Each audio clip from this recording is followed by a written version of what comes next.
네, 10월 10일 목요일 기도로 돕는 그 사랑 매일 묵상. 오늘은 시편 73편 24절에서 28절입니다. 시편 73편에 28절에 보면 마지막 절에 그런 말씀이 있죠. 하나님께 가까이 함이 내게 복이라, 그런 말씀이 있습니다. 인생의 가장 큰 복은 하나님을 가까이 하는, 그 하나님과 함께 하는 그 관계성 그 자체가 우리에게 가장 큰 복이죠. 그 복을 누릴 수 있게 해달라고, 그래서 오늘은 하나님을 가까이 함이 내게 복이라 라는 제목으로 말씀을 좀 나누려고 합니다. 첫 번째는 주님 그 자체가 나의 복입니다. 그것을 지금 얘기하고 있는 거죠. 주의 교훈으로 나를 인도하시고 후에는 영광으로 나를 영접하시리니, 그러니까 이 땅에서 내가 힘들고 어렵지만 하나님께서 말씀으로 나를 인도하시는 거죠. 그리고 마지막 날에는 결국 영광스럽게 나를 영접할 것이다 라는 완전한 확신을 우리가 가지고 있습니다. 결국은 9회 말에 승리하게 될 거예요. 지금 2회 말, 3회 말에 뭔가 좀 안 될 뿐입니다. 그러니까 마지막에 승리를 약속받은 그 포워드 백이라고 그러죠. 그 영광스러움을 가지고 오늘을 살아갑니다. 그러니까 그 미래의 현존, 우리 미래를 끌고 와서 그 하나님의 영광스러움을 가지고 오늘을 살아가는 거죠. 그래서 주의 교훈으로 나를 인도할 때 우리가 너무 두려워하거나 무서워하지 않아야 될 이유는 결국은 그리스도께서 가장 아름답게 인도해 주실 것이라는 결론을 알기 때문이죠. 하늘에서는 주 외에 누가 내게 있으리요, 땅에서는 주밖에 내가 사모할 이가 없나이다. 다른 어떤 것을 의지하게 돼도 그것은 우리를 실망시킵니다. 그러나 우리를 실망시키지 않는 유일한 존재가 있다면 그게 하나님이죠. 주님과의 관계 그 자체가 우리에게는 빼앗기지 않는 무엇입니다. 모든 사람들은 나를 실망시킬 때도 있고 내가 그들을 실망시킬 때도 있죠. 누구를 의지하든지 그것은 완전한 우리의 삶의 뿌리가 될 수 없습니다. 기초가 될 수 없어요. 하나님을 신뢰하는 것, 하나님이 우리 인생의 진정한 복이 될 때 그때 빼앗아 갈 수 없는 삶의 평안이 있는 거죠. 우리 삶의 환경이 줄 수 없는, 하나님만이 줄 수 있는 그 관계적인 복, 그것을 누릴 때 우리가 오늘의 삶을 흔들리지 않고 주의 교훈으로 살아갈 수가 있습니다.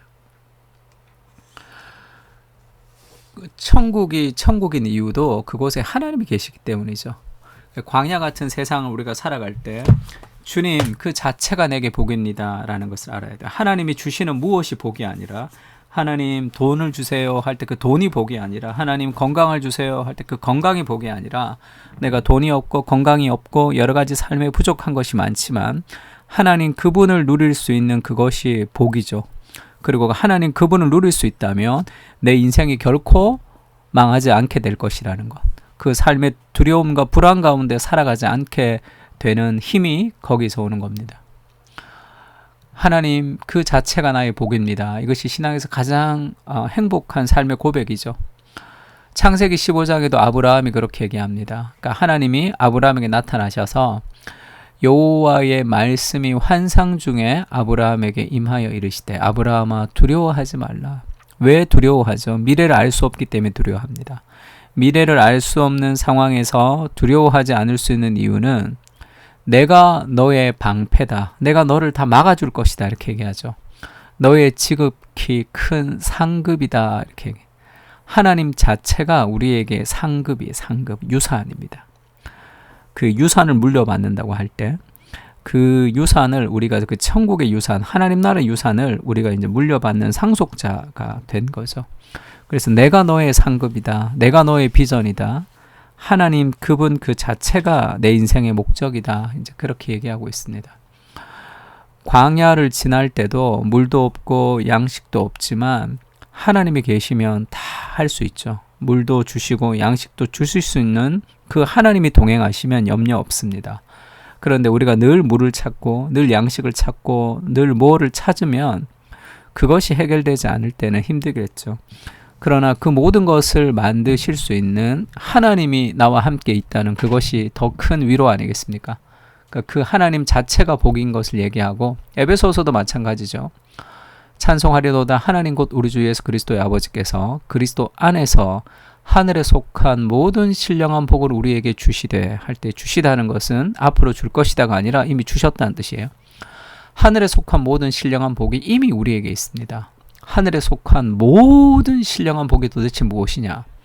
창세전에 그리스도 안에서 우리를 선택하신 그 예정, 성부 하나님의 예정과 성자 예수 그리스도의 십자가의 죽으심과 성령 하나님의 구원의 인치심, 삼위일체 하나님이 우리를 위해서 행하신 그 일들이 이미 신령한 복이 우리에게 있는 거죠. 삼위일체 하나님의 사랑을 받고 있는 존재보다 더 큰 복이 어디 있겠습니까? 하늘에 속한 모든 신령한 복이 이미 우리에게 있다. 그것을 아는 것, 그게 신앙의 어떤 출발이라고 할 수 있습니다. 그리고 그러니까 그 하나님이 내게 진정한 복이라는 걸 알 때 우리 삶에 오늘의 삶을 이길 수 있는 힘이 거기서 있는 거죠. 그래서 주님을 가까이 함이 진정한 복입니다. 26절에 내 마음, 내 육체와 마음은 쇠약하나 할 때 그것은 지금의 상황이죠. 지금 어려운 상황입니다. 근데 그 어려운 상황을 이겨나갈 수 있는 힘이 하나님이 내 마음의 반석이시기 때문에 내 육체와 마음은 쇠약해지지만 우리가 흔들리지 않는 이유는 하나님 그분이 내 마음의 반석이기 때문이죠. 영원한 분기시시라. 무릇 주를 멀리하는 자는 망하리니 음녀같이 주를 떠난 자는 주께서 다 멸하셨나이다. 나는 하나님 가까이 있는 그 복을 누리는 거죠. 그러면서 28절에 하나님께 가까이 함 그 자체가 복입니다. 그 하나님과 함께하는, 우리가 누군가를 사랑할 때 그 다음에 그 사랑하는 사람과의 그 관계성 자체가 제일 큰 행복이죠. 사랑하는 사람과의 그 사랑을 통해서 받을 유익, 그 사람이 사주는 물건, 그것이 우리의 목적이 아니잖아요. 그 가까이 하는 그 관계성의 친밀함 그 자체가 복이죠. 그 안에서 모든 것이 다 흘러나오니까. 내가 주 여호와를 나의 피난처로 삼아 주의 모든 행적을 전파하리이다. 하나님이 내게 주신 그 은혜를 기억할 때 우리가 그의 행적을 전파하고 찬양하는 거 당연하겠죠. 인생에서 하나님 그분을 복으로 누릴 수 있도록 하나님이 주시는 선물이 아니라 하나님 그분과의 관계성 그 자체가 진정한 복으로 누려지는 것, 그것이 하나님이 우리에게 주시는 그런 기도의 선물이기도 합니다. 시편 107편 19절 20절 우리가 자주 인용했던 말씀이죠. 그들이 고통 때문에 여호와께 부르짖습니다. 그래서 하나님이 고통에서 그들을 건져주시는데 고통을 없애준다고 얘기하지 않고 그에게 그의 말씀을 보낸다 그러죠. 하나님의 말씀을 보내서 그 말씀을 가지고 위험한 지경에서 건지십니다.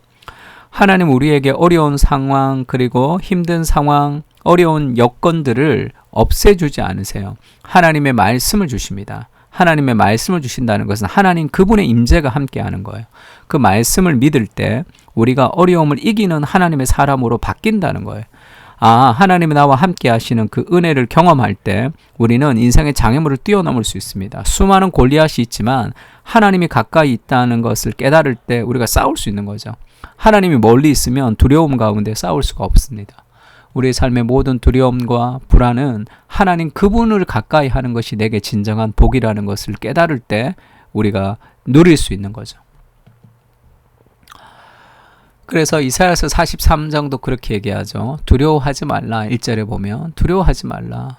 내가 너를 구속하였고 내가 너를 지명하여 불렀나니 너는 내 것이라. 어떻게 알 수 있습니까? 그리스도의 십자가의 목숨을 통해서 너는 내 것이라 우리에게 알려주시는 거잖아요. 그러니까 넌 두려워하지 말라. 너의 인생은 내가 책임진다. 그 말 아니에요. 네가 물 가운데 지날 때에 물 가운데 지나지 않을 것이다 얘기하지 않습니다. 힘든 일이 없을 것이다 얘기하지 않습니다. 물 가운데 지나가게 될 거야. 힘들 거야 인생을.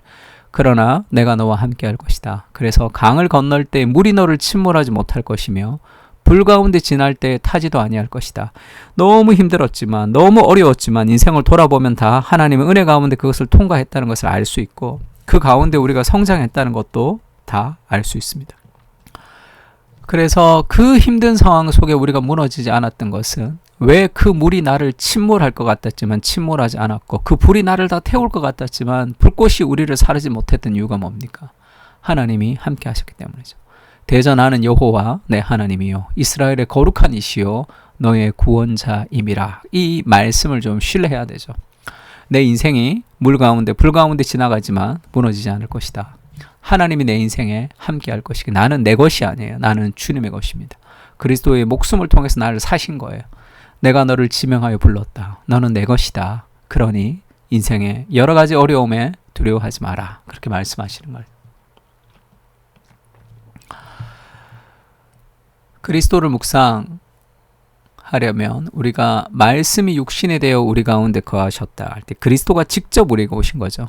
그 그리스도와의 인격적인 경험을 통해서 우리는 하나님의 영광을 맛볼 수 있습니다. 은혜와 진리가 충만한 그 진정한 복을 우리가 그리스도를 통해서 누릴 수 있는 거죠. 그리스도와의 교제가 가장 큰 복이다 얘기하고 있습니다. 그리고 골로새서 2장 9절에는 그 안에는 그리스도 안에는 신성의 모든 충만이 육체로 거한다. 그리스도 안에는 모든 신성에 충만한 것이 있습니다. 우리가 그것을 그리스도를 경험하면서 누리는 거죠. 모든 은혜의 충만함을 누리는 겁니다. 베드로는 오병이어의 기적이 일어나고 나서 사람들이 예수님을 쫓을 때 너희가 나를 따라오는 것은 떡을 먹고 배부른 까닭이다. 그러면서 다 돌아가라 이렇게 얘기해서 많은 사람들이 돌아갔습니다. 예수님이 12제자에게도 그렇게 얘기하죠. 너희도 가려느냐 이렇게 물으니까 시몬 베드로가 말합니다. 주여 영생의 말씀이 주께 있사오니 우리가 누구에게로 가오리까? 우린 가지 않습니다. 영생의 말씀 곧 그리스도시죠. 그 그리스도가 말씀으로 오신 그 그리스도를 우리가 말씀을 통해서 우리가 함께 누리는 거잖아요. 오늘도 마찬가지입니다. 부활의 그리스도를 우리가 성경 말씀을 통해서 함께 누리고 하나님 가까이 하는 복을 우리가 지금도 누리고 있는 거죠. 주님을 가까이 함이 내게 복입니다. 이미 완전한 만족, 완전한 인정을 받았습니다. 그리스도의 희생을 통해 보장된 은혜를 누리게 하시고 흔들리지 않는 확신 가운데 믿음으로 걸어가게 하여 주시옵소서. 주님이 함께 하시면 아무것도 없는 광야도 낙원이 됩니다.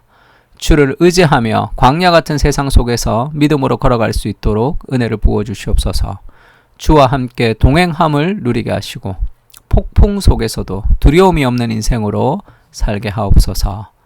아멘. 우리 시편을 가지고 함께 기도하겠습니다.